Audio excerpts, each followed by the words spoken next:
Show for today.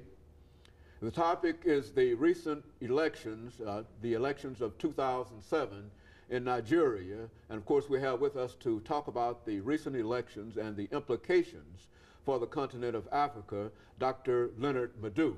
And of course, Dr. LMadu2, before we had our first commercial break, we promised that we'd give you an opportunity to talk about the implications for this particular election for the continent of Africa. And let's give you an opportunity to do that now. Well, these elections are very significant and very important.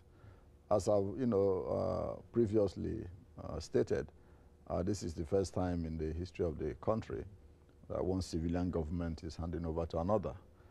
Nigeria is the most populous black country in Africa, probably the most populous black country in the world, with a conservative estimate at this population to be between 140 and 150 million, with a huge supply of oil. About 15% of the oil that comes to this country comes from Nigeria. So it has a very big role to play. In fact, it's supposed to be the leader of Africa. So in that regard, what happens in Nigeria is very important. For example, this is, like I stated before, is the first civilian-to-civilian handover of power. But smaller African countries have undergone that process before. Nigeria should have been the first. For example, Botswana has been having, successive elections where one civilian transfers power to the other. The last one just occurred when Ketumile Masire handed over power to Festus Mogae. In Mozambique, you've had a civilian-to-civilian transfer of power. The last one was from President Chisano to the current president, Guebuza. In neighboring Benin Republic, they've had successive transfers of civilian to civilian. Nisoforo Soglo lost election to Kereku, transferred power peacefully. Ghana has undergone the same process. Mali has undergone the same process. So why not Nigeria, that's supposed to be the leader? Is late in terms of really getting around to doing absolutely, that. Absolutely. And that's why I emphasized initially that in as much as the people in the country are angry about the elections, but at least the saving grace is that you have at least a historic moment. A civilian is handing over to under civilian. So that's very important. Now, if stability, comes to Nigeria, then the whole of West Africa will also experience the same, because whenever Nigeria sneezes, every other country in that region, catches cold. So that's very important. And the United States and European countries need Nigeria's oil.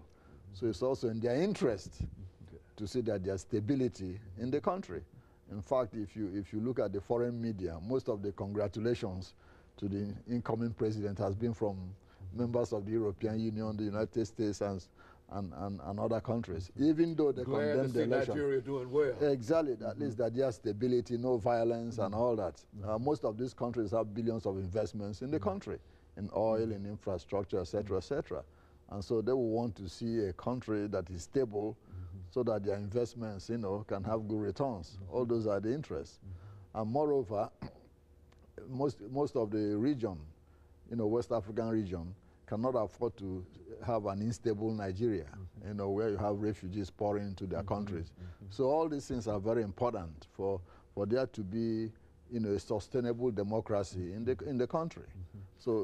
And so this is what you mean when you talk about the stability of it, that democracy can work if, well, what about the economic situations in reference to, and you've talked about that on a number of occasions, but you talk about all this wealth and et cetera, but Nigeria, in terms, I would imagine, per capita income, is one of the poor countries in Africa. Well, it's not as well off as it ought to be. What about that kind of situation? How do you deal with that? Well, I think that would be some of the challenges of the incoming president.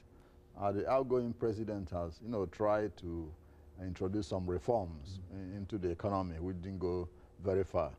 So the incoming president will have a whole lot of economic challenges. I think what he needs to do is do what Deng Xiaoping did in China in 1978. When he came to power, he introduced what he called the four modernizations. Choosing 4 sectors of the economy that has to be modernized within a time period. That's what ushered China into its present economic prosperity. So I think the current incoming president has to you know, have what I might call a five modernizations, you know, to modernize the economy. A, modernizing the infrastructure. You know, B, healthcare. C, education. You know, D, infrastructure. And 5, tourism. These 5, you know, key sectors of the economy need modernization. And I think if they are modernized within a specific period of time, then the country can be able to sustain democracy because the people will be satisfied and happy. Then you don't have people agitating. Right now, it's not the case. For example, electricity. Constant shortage of electricity. You cannot have your economy develop when half of the time people don't have electricity to operate. Water, the same. The roads, the same. So that's what I mean by modernizing the infrastructure. Absolutely. If the president can, you know, have a blueprint for making sure that the country has adequate electricity supply, adequate water supply, you know, good roads, then he has accomplished some, even if it's in 4 years. B, agriculture. That sector is neglected. It's not seen as a job. Rather, you know, it's not seen as a profession. Yes, absolutely. Once in a while, the president comes on TV, you know, Operation Feed the Nation. Well, you eat 3 times a day, not once, you know. So they have to pay attention to modernizing the agricultural production of the country. That's why you have so many elephant projects in Africa. A whole lot of factories that were built, cigarette factories, sugar factories, but you don't have the agricultural base to sustain those industries. So you find out that cigarettes manufactured in Nigeria, the tobacco or sugar manufactured in Nigeria cost 10 times. Because tobacco is not grown there. Absolutely, exactly. Tobacco and sugar is not grown there, even though the geography for sugar and tobacco is almost excellent, even in spite of what you might think about sugar, about tobacco, but nevertheless, that's not grown there, and that's a real problem. Absolutely. So they have to end up importing those things. Then it costs 10 times to, you know, the price than what is imported. So you find out that you have to have an agricultural base in order to have an industrial revolution. Good. And of course, Dr. LMadu, let us make preparations for the second commercial break, but essentially that's the information that we want you to give us in reference to what is going on in Nigeria and the implications that this has. And we'll take a short break, and when we come back during this last segment, that'll give you an opportunity not only to continue this conversation, but also to bring in some other things in terms of the United States and the world community in reference to this particular issue. And of course, we'll be back with our audience following this very, very short commercial break.